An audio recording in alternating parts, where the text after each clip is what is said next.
रतन टाटा एक प्रामाणिक, सच्चा, परोपकारी व्यक्तित्व। उनकी यही विशेषताएं उन्हें भारत का कोहिनूर हीरा बनाती है।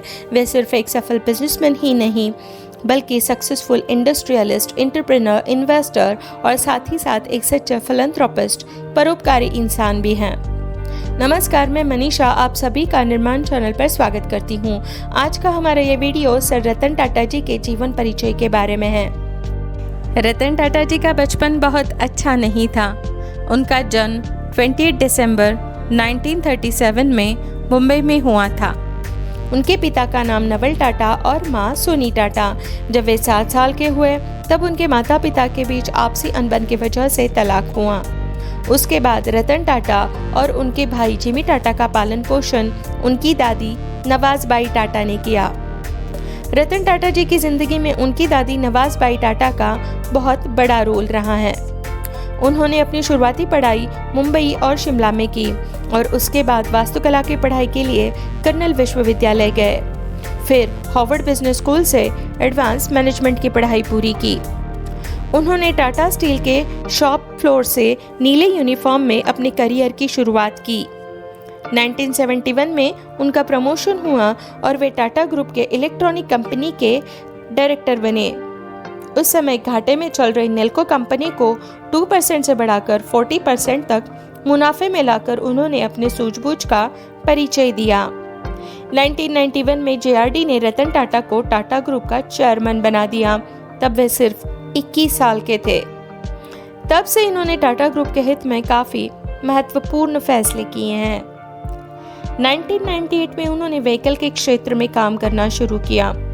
उसके अंतर्गत टाटा इंडिका कार को उन्होंने लॉन्च किया, लेकिन इस कार के कुछ त्रुटियों की वजह से इन कारों की बिक्री नहीं हो पा रही थी। इससे उन्हें नुकसान हुआ। अपने साथियों के सुझाव पर रतन टाटा अपनी कार कंपनी को बेचने के लिए अमेरिका के फोर्ड के मालिक बिल फोर्ड को मिलने गए। पहले तो बिल फोर्ड ने उनका काफी मजाक उड़ाया, फिर कहा अगर आपको कार बनानी आती ही नहीं तो इस काम में आए हैं क्यों?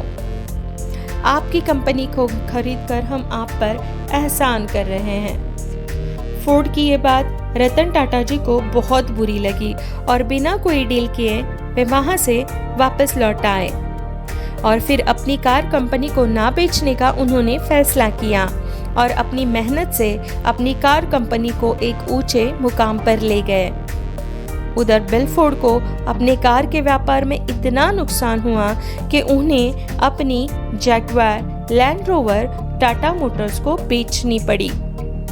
हर व्यक्ति का कार खरीदने का सपना पूरा हो, इसलिए उन्होंने अपने ड्रीम प्रोजेक्ट के अंतर्गत लखटकिया नैनो कार लॉन्च की और लोगों ने इस कार को बहुत सराहा।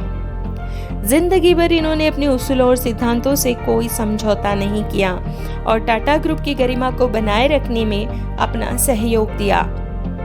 रतन टाटा जी अपनी उदारता के लिए जाने जाते हैं। टाटा सन्स का 65% तक प्रॉफिट सामाजिक कार्यों के लिए दिया जाता है।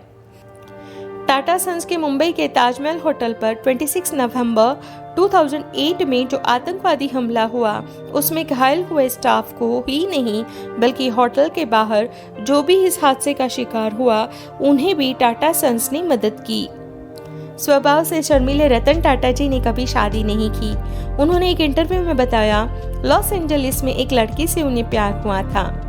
वो लड़की भी उनसे बहुत प्यार करती थी, लेकिन अचानक उनकी दादी नवाज़बाई बीमार पड़ गई तो उन्होंने रतन जी को वापस बुला लिया। उन्होंने इस लड़की को भी अपने साथ भारत चलने को कहा। उस पर उस समय चल रही इंडो चाइना वॉर की वजह से उस लड़की के माता पिता ने उसे भारत नहीं भेजा तो रतन जी को अकेले ही भारत लौटना पड़ा। इसी बीच उस लड़की के माता पिता ने उसकी शादी कहीं और कर दी। रतन जी ने इंटरव्यू में आगे ये भी कहा कि 4 बार उन्हें प्यार हुआ, लेकिन चारों बार हालात ऐसे बने कि किसी न किसी वजह से उनका प्यार अधूरा रह गया। आज वे 85 इयर्स के हैं। इस आदर्श व्यक्ति को भारत सरकार द्वारा पद्म भूषण, पद्म विभूषण से सम्मानित किया गया है। रतन टाटा जी का ये मानना है कि जी में सीधी लाइन का मतलब होता है कि आप जिंदा नहीं हो। जिंदगी में आगे बढ़ने के लिए उतार चढ़ाव का होना बहुत जरूरी है। आपको रतन टाटा जी का ये जीवन परिचय कैसा लगा हमें कमेंट करके बताना न भूले, और अगर वीडियो पसंद आया हो तो लाइक शेयर जरूर करें। धन्यवाद।